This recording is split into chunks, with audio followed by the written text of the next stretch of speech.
Welcome to the Tech Egg. Don't get scrambled. Enjoy the video. A private server is an unofficial copy of the game hosted by third parties and run outside the developer's infrastructure. It imitates gameplay, but often lacks authentic backend integrity. I will not provide setup steps or links. Instead, learn to recognize how they differ from official releases. Private servers are altered versions that may change drop rates, progression speed, or add features, and those changes can break compatibility with updates and cause unpredictable behavior on devices and accounts. Using private servers can result in permanent account bans on official services because developers enforce terms that forbid unauthorized servers and clients. Third-party servers may harvest credentials and personal data without consent, increasing identity theft or financial risk.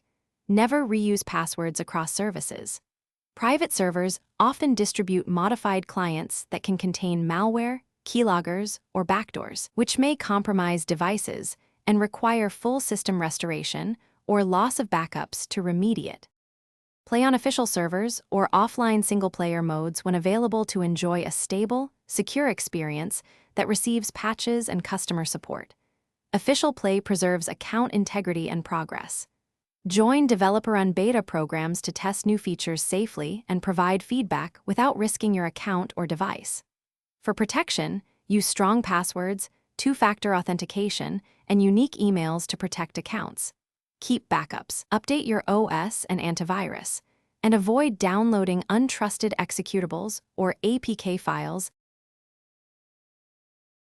Thanks for watching. Consider subscribing if I helped unscramble your problems.